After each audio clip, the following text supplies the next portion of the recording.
Makinig sa Usapang PhilHealth kasama ang PhilHealth Regional Office Number 5. Mapapakinggan tuwing Huwebes, alas 10 hanggang alas 10:30 ng umaga sa DZGB. Usapang PhilHealth. Yan, usapang PhilHealth, tamang-tama. Nako, Christmas na, Huwebes ngunyan.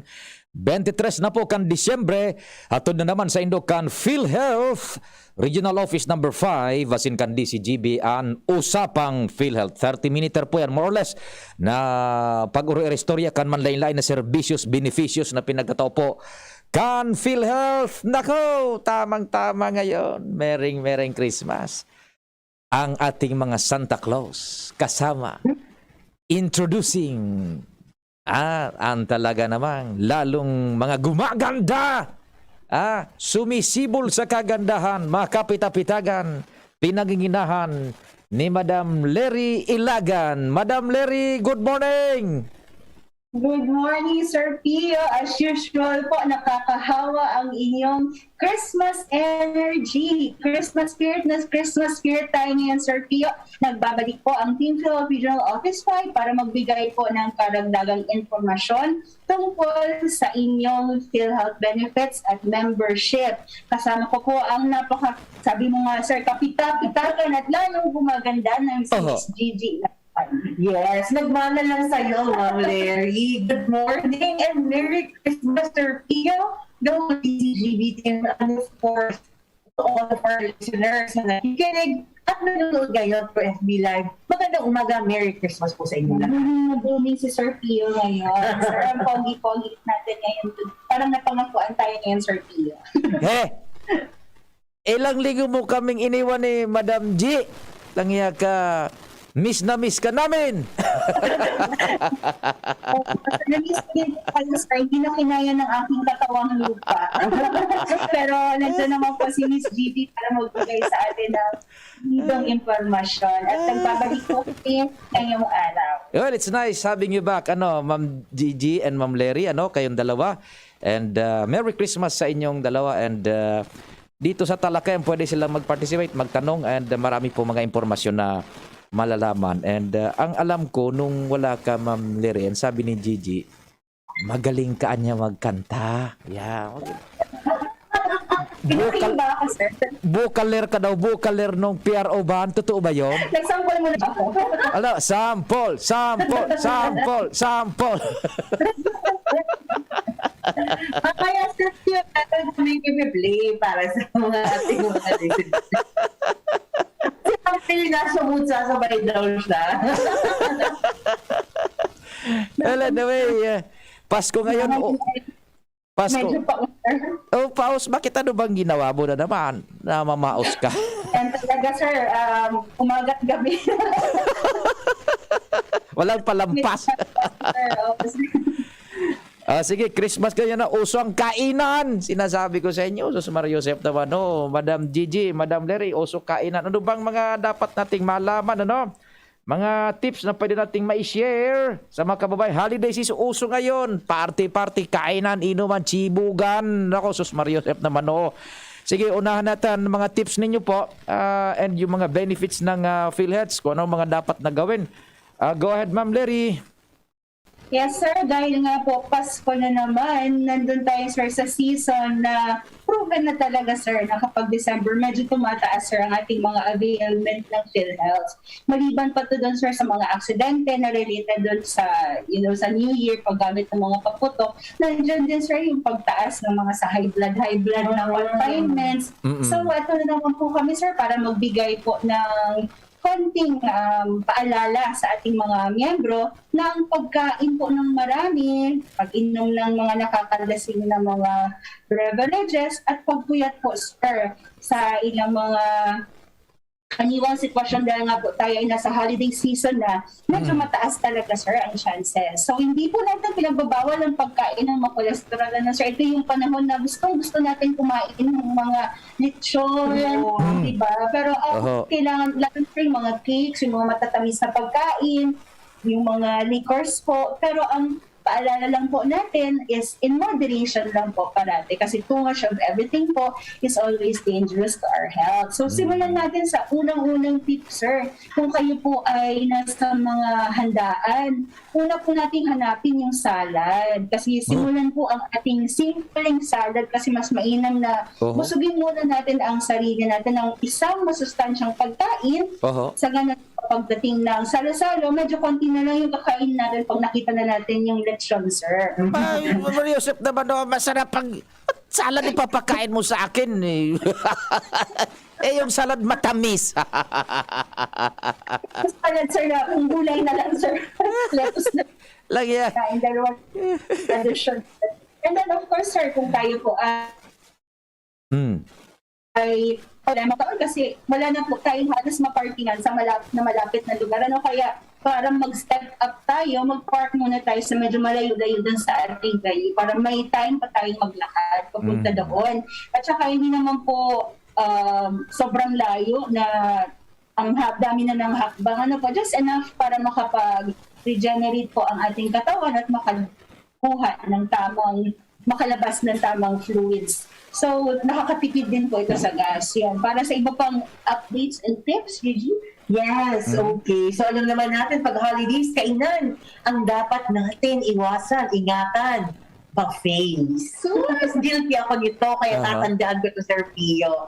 Huwag po natin hayaan na napakarami ng mga pagpipilian sa kapag kainan sa araw ng Kapaskuhan. Sa halip po, pag-umpisa muna sa konting portion ng pagkain at iwasan yung pakiramdam na kailangan mong subukan lahat ng pagkain. Ano? Marami po kainin yung iba.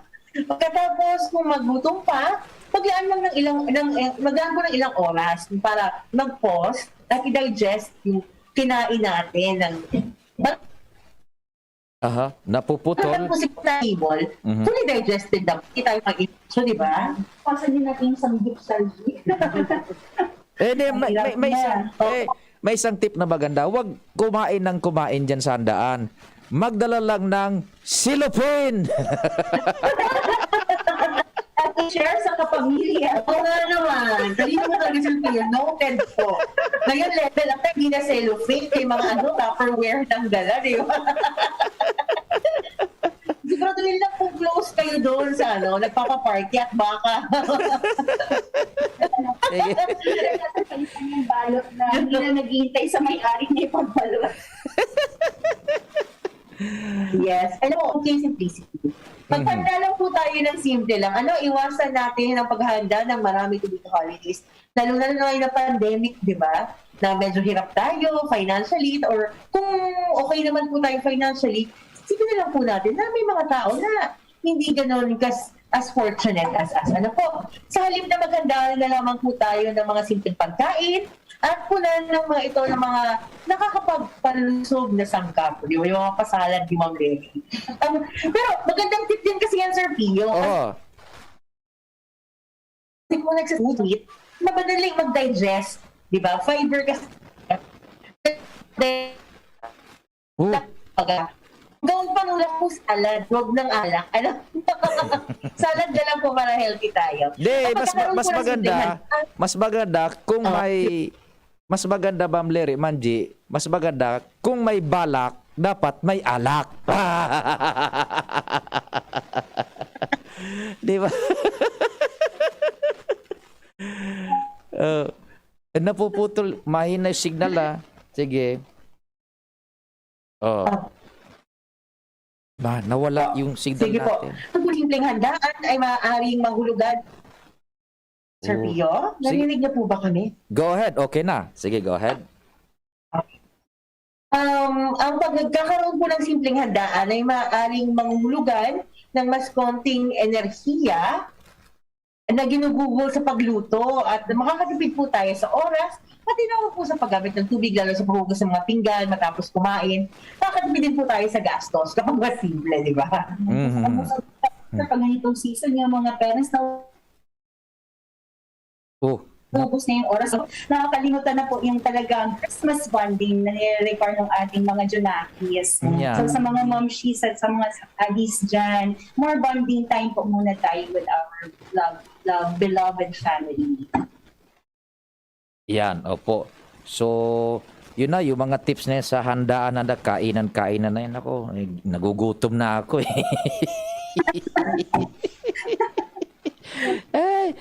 Ito, pag-usapan natin itong mga karaniwang tanong na ng mga members natin tungkol sa PhilHealth. Magtitin 2022 na, ano ba? Dami tanong kung may PhilHealth ka na, kung oo, kabisado na ba ang iyong membership, contribute at benefit. Paano po baga, Ma'am Larry and Ma'am G, magparehistro ang isang individual na hindi pa miyembro ng PhilHealth? Yes, sir. Very simple ang ating registration process. Sa lahat po ng members, regardless po yan ng category, alas pare-pareho lang po ang proseso ng pag-register. Iba lang po talaga na ina-attach natin o kung kaya naman po kung saan natin na venue ito sinasubmit yung ating application. Napaka-importante po na step sa pag-register ay ang pag-fill up ng kompleto at tama na PMRF or mas kilala po ito bilang PhilHealth Member Registration Form. Ito yung universal form, sir, ng PhilHealth. So kung kayo po ay nag-iisip na magparehistro, ito po ang unang-una natin na dapat i-accomplish. At ang PMRF po ay maaaring hingin sa alinman PhilHealth offices at very downloadable po ito mula sa website ng PhilHealth na www.philhealth.gov.ph. I-check out na ng PMRF at makilapit ng at mga supporting documents. Ibig sabihin, sir, yung mga regular natin to na documents like marriage contract, birth certificate po ng ating mga i-declare ng mga anak or dependents. I-submit na po natin ito sa pinakamalapit na local health insurance office or PhilHealth Express. Meron po tayong NIO sa bawat probinsya at ang kapalit po nito ay ang PhilHealth ID at member data record na nagtataglay po ng permanent na PhilHealth number. So, lifetime number na po ng ating mga membro. Yan, o. Alam nyo kayong dalawa, Ma'am Larry, Ma'am G, wala ko pang hulong sa PhilHealth. Wala ko, Pasko naman ngayon, anong gagawin ko? Ano pong mari kong gawin? Wala ko pang hulog sa PhilHealth eh. O, paano? Sir Pio, parang hindi ako maniwala. Ano lang yan kayo? Nagsasabi ako ng katotohanan. Kanina, Sir Pio, narinig ko nag-uusap po kayo. Oo, sabi mo, namimigay ka ng pagdang... Napuputo. Diretso. Sige, paano? Sige. Sige po. Kung wala po tayong panghulog sa PhilHealth, ano ba na pwede natin gawin? Una po, ayon po sa batas UHC or UHC law, ang mga member po ay na walang kapasidad magbayad ng contribution ay tinatawag nating indirect contributors. Diba? Dalawa yan, direct, yung may capacity to pay, indirect, yung walang capacity to pay. Ang contribution po ng indirect contributors ay sagot po ang mga indirect contributors po natin ayon sa batas ay una, yung mga indigents na na-identify ng DSWD at yung mga HS as well as yung that, wala na po kayong babayaran sa PhilHealth. Yun. Sagot na po ng government ang inyong contribution. Pangalawa, ayun na yung katapos po ng 4Ps at ng listahan ng kasama din po dyan senior citizens. Alam natin, senior citizens, makuha na yung mga trabaho, talang source of income, sagot na po ng government. 10754, lahat ng Pilipino edad 21 pataas na walang kapasidad magbayad, lahat ng na-enroll sa point of service o yung mga sinusuportahan ng LGU, ay wala na rin pong mga walang kakayanan magbayad ng contribution at yung mga opisyal po ng mga sangguniang kabataan sa ilalim ng RA 10742 ay wala na po sila dapat na bayaran pa sa PhilHealth. So, kung wala po kayo pumunta lamang po sa pinakamalapit na Yeah. help po sa LGU at mga barangay. Makipag-ugnayan din po sa DSWD at pailalim sa evaluation po para po masama kayo sa listahan. Yan. O pwede pala sa barangay eh. Pwede doon. Okay, now, halimbawa ako dependent lang ni Madam Lery. Yan, dependent ako ni Madam Lery. Kailangan ko pa bang maghulog ng kontribusyon? Halimbawa ako dependent lang ni Ma'am Lery. Ano, paano ba? Oh, nawala. Sige. Aha. Po sa mga ano natin na sir, mga other na nag-offer ng mga medical services.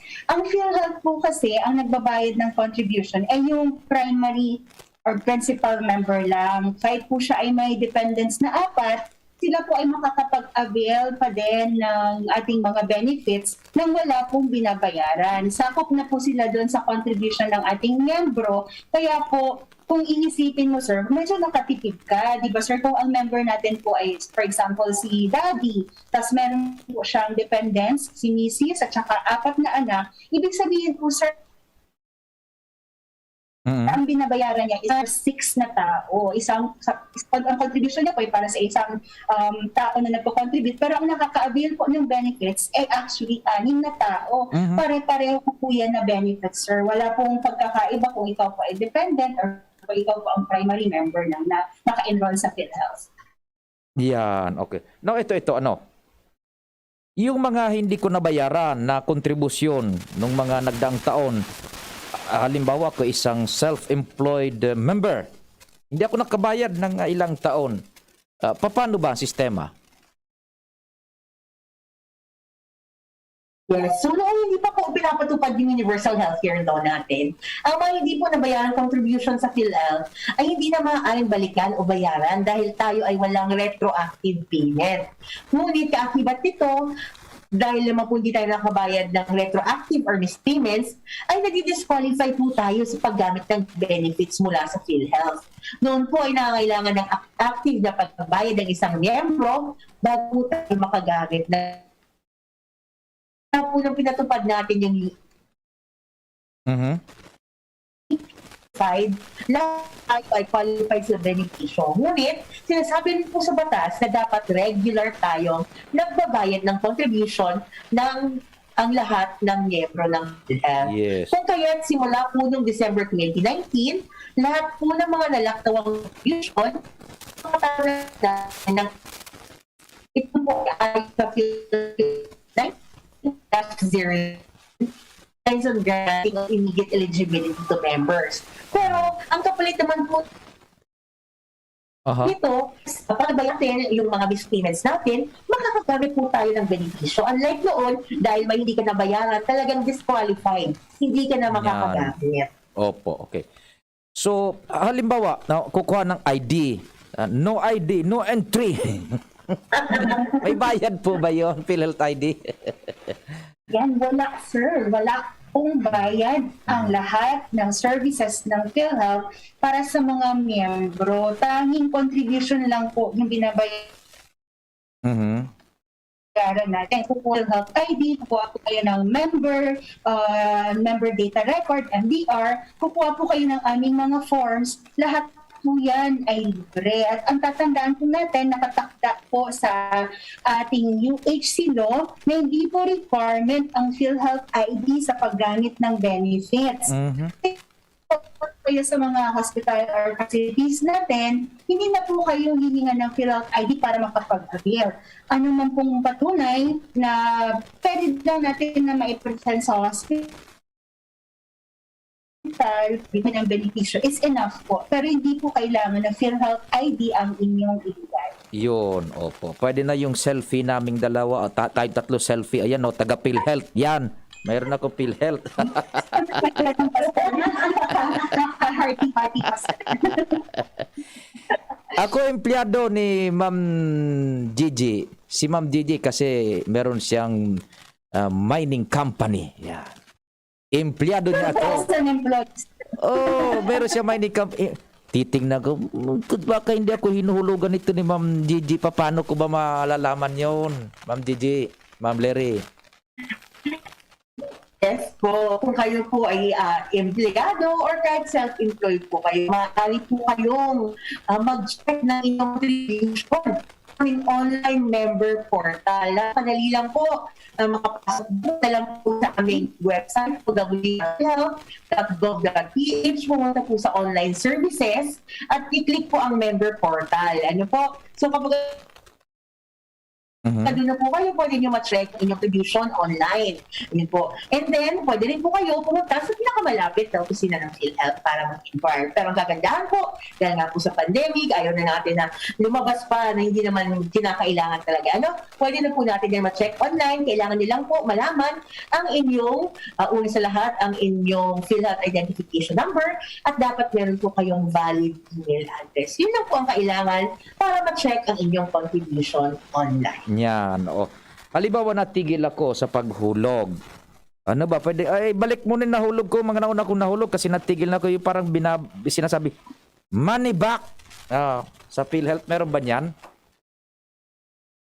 Oo, nakasite sa mga money back, sir, kahit sa Shopee, sir, kapag nag-purchase ka, may money back na din eh. Pero ang problema po kasi, ang programa kasi ng PhilHealth, ito ay isang social insurance. Ang ibig sabihin po, pinagsasama-sama po ang pondo para magamit sa pagtustos sa pangangailangan ng mga miyembrong nagkakasakit.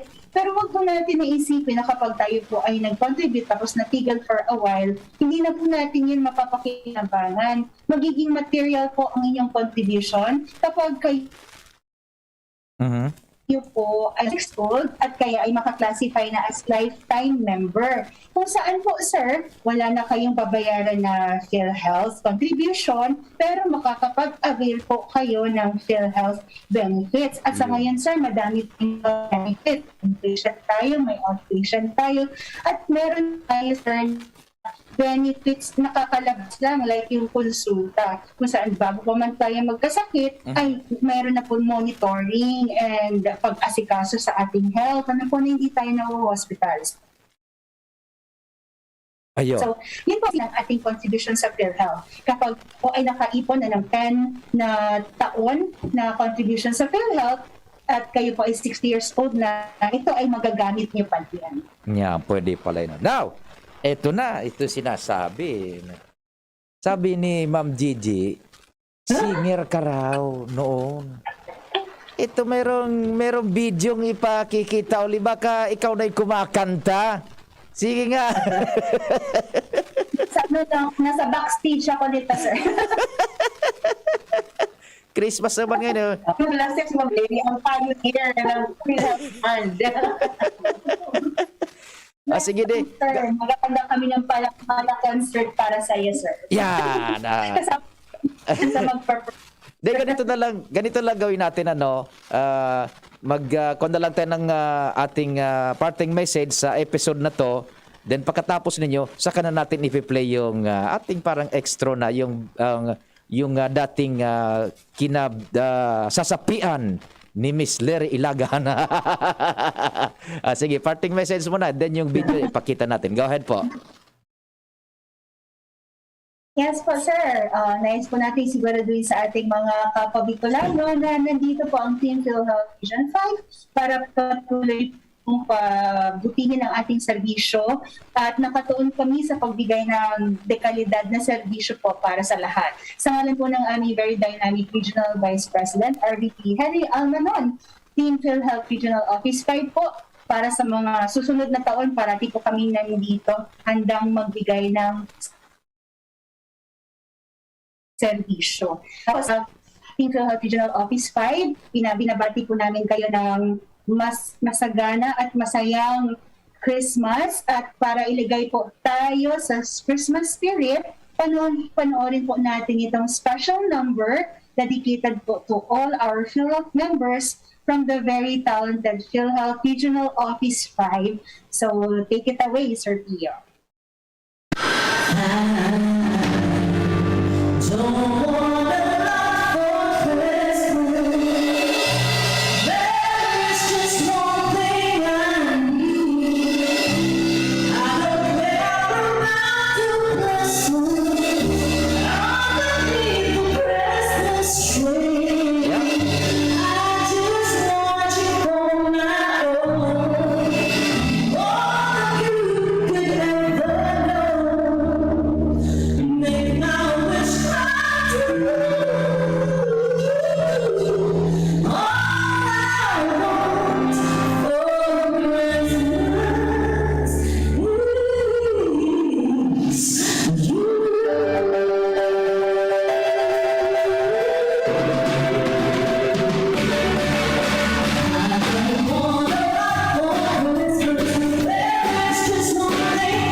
Ayan, Ma'am Larry, Ma'am Gigi.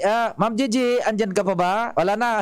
Sige na. Sa pagi po kayan, kita po nagkapasali. Balik nyo na lang, ano? Ang programang Usapang PhilHealth till next Webes. Salamat ka sa inyong pagkantabay. Ito po, ipagpatuloy natin. Wala na. Amang Diyos ang magbantay. Sige, go ahead. Inyong napakinggan ang programang Usapang PhilHealth. Makinig muli sa susunod na Webes, alas 10 hanggang alas 10:30 ng umaga, hatid ng PhilHealth Regional Office 5. Usapang PhilHealth. Ika pa ba nagpapabakuna kontra COVID-19? Ano pa man ang tigahalat mo? Handa